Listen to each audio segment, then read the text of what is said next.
O ito, pakinggan pa natin yung isang umiiyak. Si Madam, si Madam Saba. Umiiyak. Wait lang. Ayan na. O yung nagpa-Ash Wednesday siya, pero nakita nyo na bura kagad.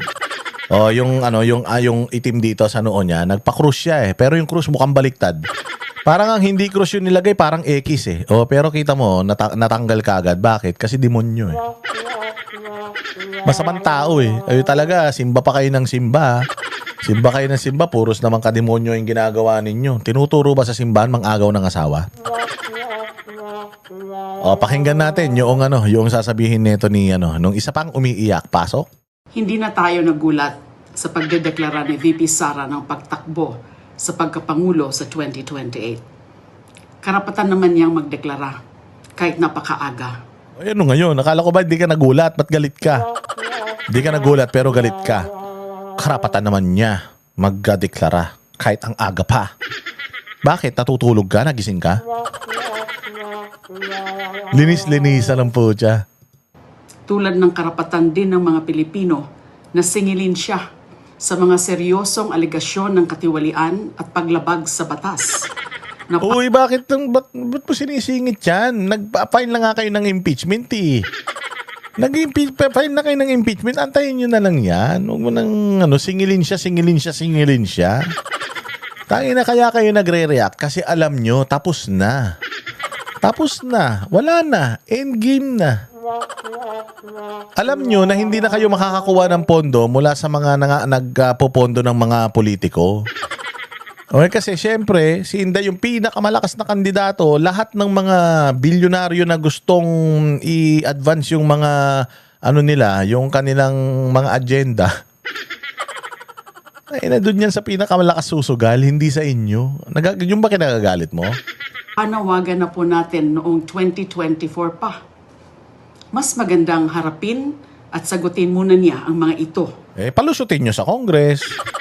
Tanginan nyo, para kayong mga tanga. Palusutin nyo sa Congress. Tapos, paratingin nyo sa Senado. Pag nandoon na sa Senado, haharap siya. Sinabi na nga niya, haharap siya.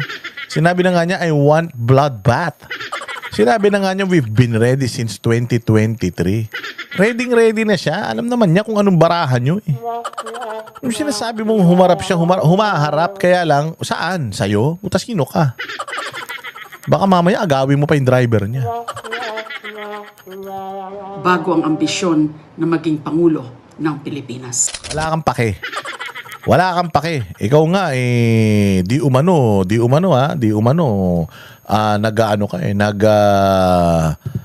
humawak ka ng mga preso para magtinda ng droga para may pangtakbo ka sa eleksyon. Sabi nila, hindi ko sinabi yun.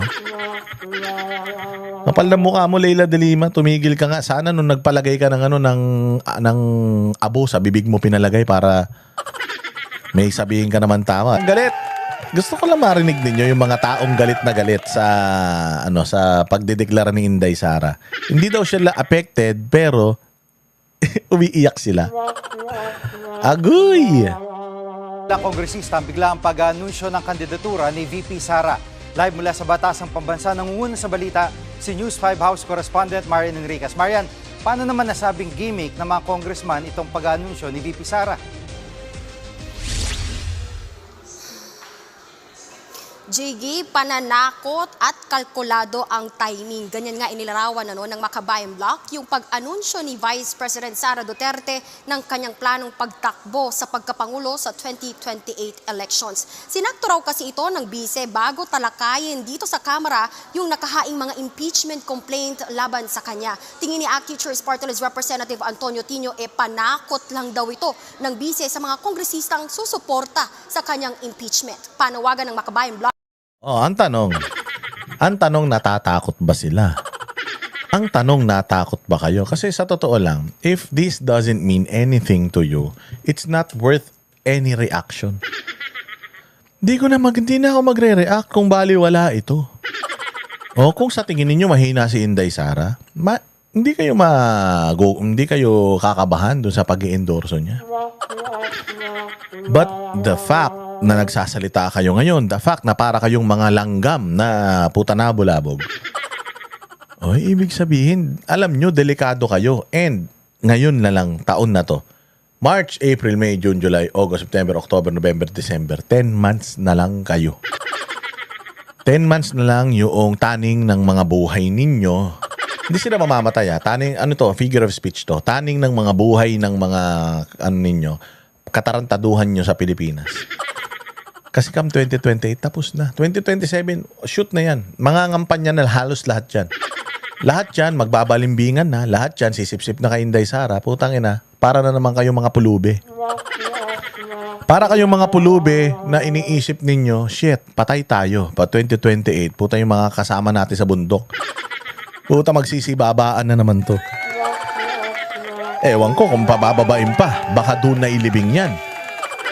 O, kaya kabang-kaba sila. O, sinong kabang-kaba? Si Leila de Lima. O, si Leila de Lima, tsahin niya yata yung asawa ni Joma Sison eh. O, basta kamag-anak niya yung asawa ni Joma Sison. O, sino pa? Si Larry Uhugin.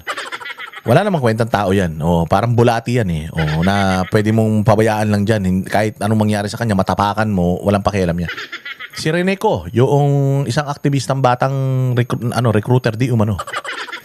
Na mga umaakit sa bundok. O, kita mo, siya nagsasalita. Sino pa? Si Risa. Sila lang. Sila lang, mga bossing. Wala nang iba. Bakit? Kasi yari talaga sila. Ubos ang lahi nyo. Maniwala kayo pag nanalo si Inday Sara. Wag nang magpabudol sa mga Duterte. Dapat daw munang sagutin ni VP Sara kung paano niya umano winaldas ang nasa 612 million pesos. Yeah. Sagutin lang natin yun. Kailangan daw sabihin ni Inday paano niya winaldas. Putang na nyo, kala ko ba may ebidensya kayo? Akala ko ang dami nyong binibintang kay Inday Sara. Akala ko ba alam nyo kung saan niya dinala? Akala ko alam nyo kung saan niya winaldas. Bakit ngayon pinapapaliwanag nyo siya kung paano niya winaldas? Tarantado kayo, no? Wala kayong ebidensya, no? Na pondo ng taong bayan. Narito ang pahayag ng Makabayan Block. Siguro, tingin niya, matatakot niya, masisindak niya ang mga kongresista dahil patakbo siyang presidente.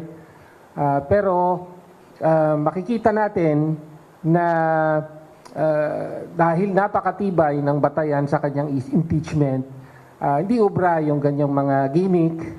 Hindi naman pala eh. Hindi naman pala ubra, ba't umiiyak ka? Ba't bumubula bibig? Wala naman pala eh. Hindi naman pala importante eh. Bakit nag-a-analyze? Yung mga ganyan pinagtatawanan. Halimbawa, mag-declare si Trillanes. Trillanes, tatakbong presidente sa 2020. Tatawanan lang ng tao yan eh. Hindi nga re-reactionan yan eh. Okay, see you 2028. Ganun lang sasabihin ng tao dyan. Pero alam nyo, malakas si Inday. Kaya nga yung itsura mo, para kasi Mona Lisa. Malungkot na malungkot kang nagsasalita pero sinasabi mo matapang ka. Tinyo, huwag mong lokohin sarili mo. O, Tinyo. Alam ko na naihi ka sa salawal mo. At alam ko na naglilipat ka na ng mga assets mo, pati bahay mo, palagi yung mga ventilador nyo. Nililipat nyo na sa bahay na hindi alam kung saan. Sobrang takot ninyo. At malalantad muli, no, ang kabulukan sa ginawa niya sa confidential funds. Ang tanong ay nasaan ang kinurakot na pera ng taong bayan? Yan pa, isa. Itong biik na to eh. Itong si Congressman Cochinillo. Madam, ang lagkit mo. Anong yan? Anong gamit mo sa buhok mo? Mantika ng mangkukulam? Sabi niya, ipaliwanag niya kung saan niya dinala yung pera ng taong bayan. Abay gago. Nagsampa kayo ng demanda. Sabi niyo meron kayong ebidensya. Kung may ebidensya kayo, di sana alam niyo kung saan niya dinala yung pera niya. Sabi nyo, alam nyo kung nakinurakot niya yung pera ng taong bayan, dapat kayo magsabi saan niya dinala yung pera ng taong bayan. Hinahanap nyo, ipinagpapaliwanag nyo si Inday, saan niya dinala yung pera ng taong bayan. Gago kayo nagdidemanda tapos kayo manghihingi ng ebidensya. Bobo! Ano itong mga batan to? Ano ito ibabalik at paano po kayo mananagot? Yun po ang dapat na tanong na isagot ni VP Sara Duterte. All else, gaya po ng pag-indicate. Tanga! Bobo! Inutil! Ang hilig mo kasi magpakita ng kuyokot eh. Puro tigidig naman yung puwet mo. Madam, korte ang magsasabi kung paano isosoli yan. Korte ang magsasabi, ang mag-uutos ng mga bagay-bagay patungkol dyan. Tanga yan. ng higher ambitions, they are distractions po. At Marian, maapektuhan kaya ng anunsyo ni VP Sara yung takbo ng impeachment laban sa kanya? Jiggy, kumpiyansa itong Makabayan Bloc na boboto yung mga kapwa nila kongresista nang naaayon sa kanilang konsensya dahil malakas daw yung ebidensya at laman ng impeachment complaints. Malakas yung ebidensya, tapos pinagpapaliwanag yung si Inday Sara. Parang mga tanga. Tanga ang mga to, no? Utangin na to, mga to, okay na yan. Tapos na yung ano, tapos wag na natin ibalita yan, okay na. Gusto ko na ipakita yung mga reaction nila.